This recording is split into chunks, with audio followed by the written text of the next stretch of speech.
It's just gone lunchtime. This is All Angles here on eNCA. Good afternoon. I'm Masego Rahlaga.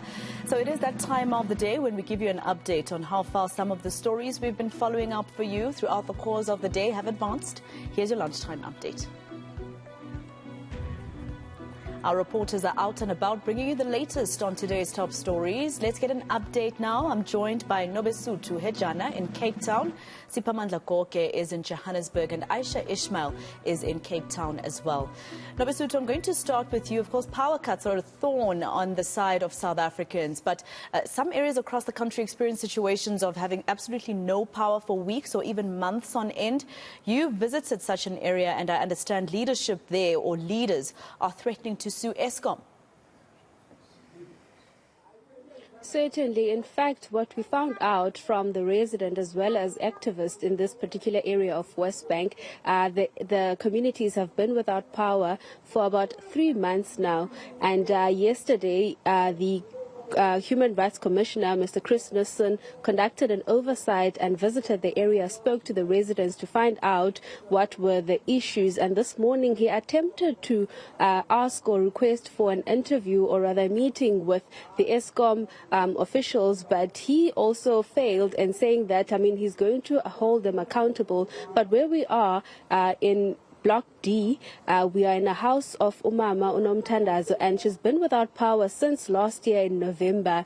She woke up in one particular morning, the cables were cut off by thieves. She went to report the matter and she was told that Eskom was going to come back to attend to it. And now, because of the situation, she's even resorting to cook outside, and she's saying that she doesn't want to be a burden to her residents or the neighbors in this community. But this is what she had to say earlier on about the impact and the fact that they lost an infant.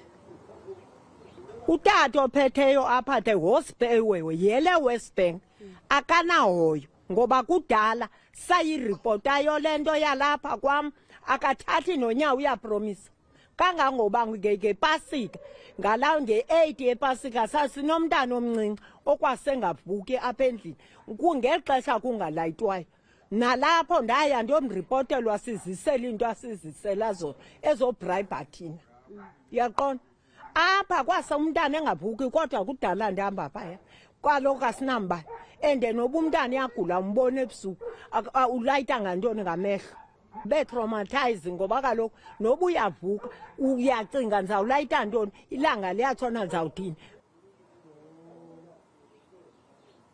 So what Mama Nomtandazo Kyobeka is saying there, Masego, is that she's still traumatized.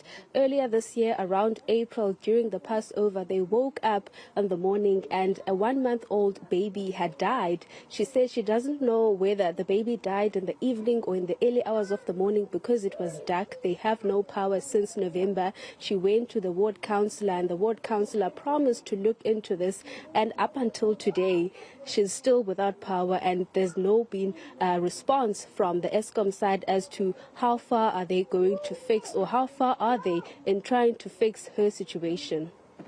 All right, Nobesuthu, let's go to Siphamandla, who is here in Johannesburg. And Sipa, the ANC Women's League held its post-conference meeting this morning. Sisisi Dolashe, of course, emerged victorious over the weekend, beating former league president Bathabile Dlamini. Are all involved accepting of the weekend's results? Well, according to the newly elected leadership of the ANC Women's League, there is no other way, there is no choice. All members of the ANC Women's League, they have to close ranks and accept, support the newly elected leadership. But what came out of that briefing about an hour ago, which many people may interpret differently really, is the fact that Bathabile Dlamini, the former president of the ANC Women's League, did not make it into the National Executive Committee of the ANC Women's League. As someone who was contesting for the position of the president together with those who had been nominated, she qualified to be voted for by the members of the Women's League to be one of the additional members when it comes to the top structure of the NEC, of the ANC Women's League. But it appears that branch delegates had other views. They did not vote for her. However, the newly elected leadership of the ANC Women's League is saying, well, it's not a train smash.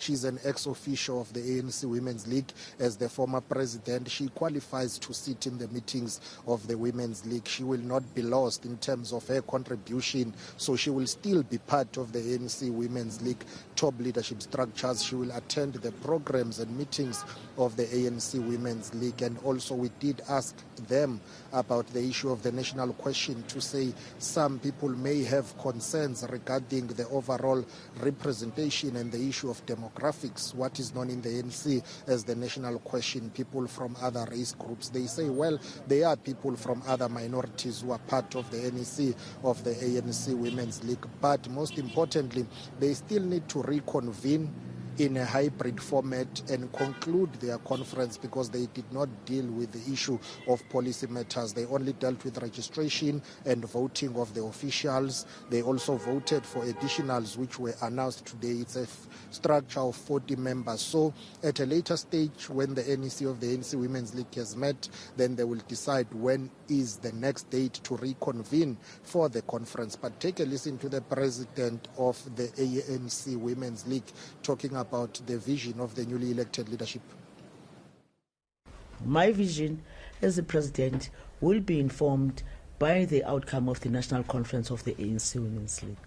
I've always been a member of the ANC Women's League since unbanning. I, to an extent, understand the ANC Women's League. However, in that understanding must be informed by what the ANC Women's League seeks to achieve under the circumstances. We're coming a long way. There were shortcomings. However, there were a lot of groundbreaking decisions and achievements which we must build from in going forward. And Ayesha, guns are of course a huge issue in South Africa, with criminals getting their hands on them quite often. But it also seems to be more of an issue in areas such as Cape Town, and in particular the Cape Flats, with gang violence escalating there. What have intelligence operations shared with you about their efforts to deal with the scourge? So, Masecha, you and I have been talking about gun violence and gang-related violence, particularly on the Cape Flats, for a very, very long time. Just last week, I did a story about a 9-year-old boy who was shot in his head, and hours later, he died in hospital. On the weekend, I did a story about a 14-year-old girl who was also shot in the head by a 14-year-old boy, and she also died. So it seems as if the gun violence and gang-related violence is, there just seems to be no end to this. But what I do know is that the city of Cape Town and the South African Police Service here in the Western Cape are working together on a strategy to try and curb the gang-related violence. But it does appear as if it has been on the increase since May this year. I spoke to the City of Cape Town's J.P. Smith earlier, and this is what he had to say. And so we see that there are certain phenomena. There's one particular gang at the moment who suddenly is present in many different communities. Suddenly they are involved in conflict in Belhar, they're involved in conflict in Ocean View, they're starting new chapters all over. They're involved in conflict in Manenberg. So we're seeing a gang that previously had very limited resources suddenly have a lot of firearms and a lot of logistical and organizational capacity, challenging bigger gangs, bigger established gangs, drawing members away from the hard living. So Right, that was your eNCA lunchtime update from all angles with reporters Nobesuthu Hejana, Siphamandla Goge and Ayesha Ismail. Thank you very much, team. Let's leave it there for now.